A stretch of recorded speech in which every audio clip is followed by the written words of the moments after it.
You ever had your whole life blocked by one shiny car? I have.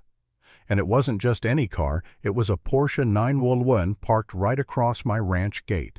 And the driver, none other than Amara Wallace, the iron-fisted president of our HOA.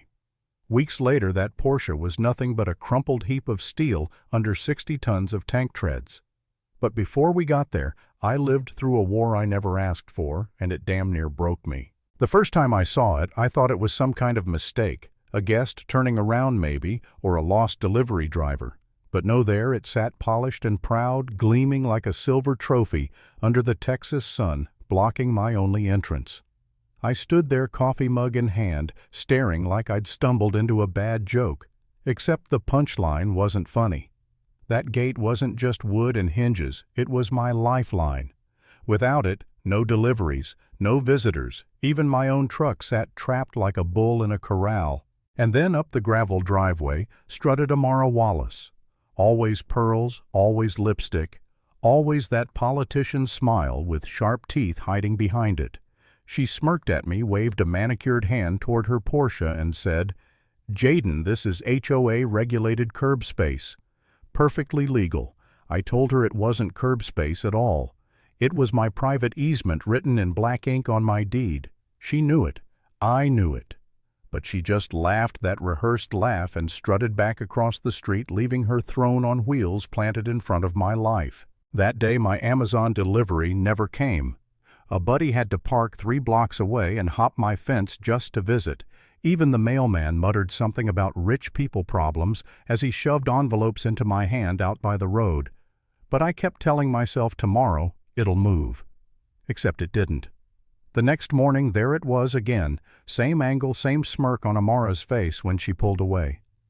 By the end of that week it was routine. Sunrise meant coffee and the sight of her Porsche squatting across my gate. Sunset meant she either moved it or left it overnight just to remind me who ran this neighborhood. Neighbors whispered, "Isn't that illegal? Why don't you call the cops?" Believe me, I did.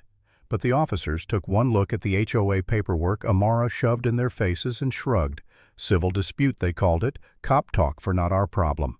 At the next HOA meeting, she stood in front of her little court, pearls shining, and declared, "We all must respect parking rights even if certain individuals don't like it." Her allies chuckled.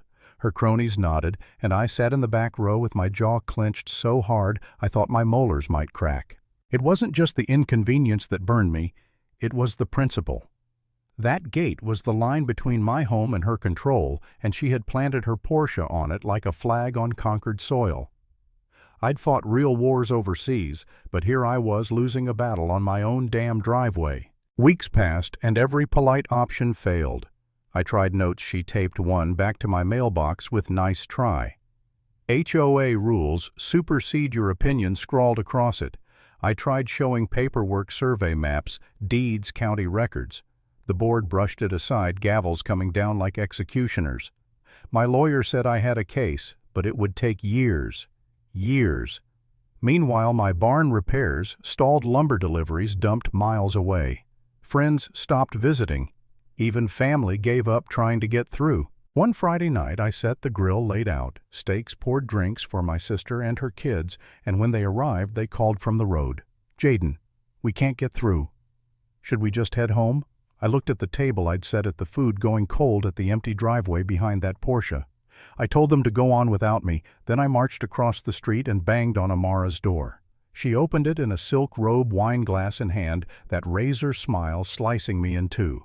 "Problem?" she asked sweetly. "You're blocking my family." She sipped her Chardonnay. "Family should learn to park in designated areas. Rules are rules." Then she closed the door. That night, sitting on my porch, I felt something crack inside me. For a moment I truly wondered, maybe I was the fool here. Maybe I was wrong to fight. Maybe this HOA queen was untouchable and I should just sell, move, disappear. I stared at that Porsche under the moonlight, polished and smug, and thought, she really believes nothing can touch her. And I almost gave up. Almost. But then I remembered who I used to be. Before I was a rancher, I was a soldier. My specialty armored vehicles. I knew what 60 tons of steel could do to a barricade or to a Porsche. The memory of gripping the controls of an Abrams tank came rushing back, the roar, the vibration, the sheer unstoppable power. And in that moment, the idea stopped being a fantasy. I pulled out my phone and scrolled through old contacts. Ethan Price, my old unit buddy. These days, he ran a military museum 2 counties over. If anyone could get me access to a tank, it was Ethan. I called, told him the whole story. When I finally said the words, "I want to crush her Porsche with a tank," he laughed so hard I thought he'd hang up. Then he paused. "You're serious, dead serious." And just like that, we made a plan. The morning the Abrams rolled down my street, the ground shook. Neighbors poured out of their houses, phones up, kids cheering like it was a parade. Mrs. Alvarez waved from her roses. Even Amara stepped out, clipboard in hand, her face shifting from smug to furious. I had Ethan park the tank just shy of my gate, the shadow stretching across the gravel like a sundial measuring her time running out. Amara stormed forward, chin high, Jaden cross. "This is harassment. You can't bring a military vehicle onto a residential street," I answered, calm, steady. "It's on my property for a historical demo. You've seen the paperwork," she sneered. "You wouldn't dare." Her Porsche sat there gleaming like always, the throne she thought made her invincible. I gave her one last chance. "Move it, Amara. Last chance." She smirked. "You're bluffing." That was all I needed. I raised my hand, pointed at the car. "Forward." The Abrams roared. Exhaust belched, treads grinding, gravel trembling. The crowd gasped as the steel beast rolled closer, inch by inch. Amara shouted from her window. "Stop! You'll go to prison," I shouted back. "You parked on private property. You've been warned." The smirk faltered. For the first time, doubt flickered in her eyes. But she didn't move. I started counting down. 10, 9. Neighbors whispered along. 8. Sweat glistened on her forehead. 7, 6. The tank's shadow swallowed her Porsche whole. 5, 4. The horn blared, glass rattling. 3, 2. Panic finally cracked her mask. 1. I gave the nod. The Abrams lurched forward. The screech of metal meeting metal cut through the air. Then came the crunch. The Porsche buckled like a soda can. Glass exploded, alarms wailed, the sound of arrogance meeting physics. Amara screamed, stumbling out in her heels, clutching her pearls, as her pride and joy flattened under 60 tons of justice. Neighbors erupted, cheers, gasps, laughter. Kids shouted, "Flatten it," and the tank obliged, grinding the symbol of her power into twisted scrap. When the Abrams finally rolled off, the Porsche was nothing but a carcass of steel and shattered glass. Smoke hissed, rubber stank in the air. I looked at the ruined hands on my hips and said dryly, "Guess it wasn't HOA-approved parking after all." The crowd roared. The police arrived, sirens wailing, officers blinking at the surreal sight of a tank parked on a suburban street and a Porsche pancaked beneath it. Amara wailed, "Arrest him! He destroyed my property!"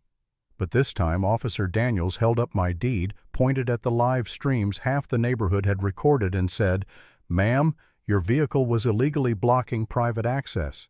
The evidence is pretty clear." Her jaw dropped. "You can't be serious." He shrugged. "You were warned. That's on you." Neighbors laughed, clapped, some even hugged each other like they'd been freed. Amara's empire collapsed right there in broad daylight. Her allies fell silent. Her board members avoided her eyes. Mrs. Alvarez finally shouted what everyone was thinking. "You brought this on yourself," and for once, nobody defended the Queen. Within days, the HOA called an emergency vote. Amara was stripped of her title. Her Porsche was gone, her reputation gone with it. The woman who once ruled with a smirk and a clipboard was left pacing her yard, shouting into her phone about lawyers and lawsuits no one cared about. The Queen had been dethroned. And me, I finally had my gate back. Sometimes it doesn't take lawyers or endless meetings to stand up to a bully. Sometimes all it takes is the courage to say, "Enough."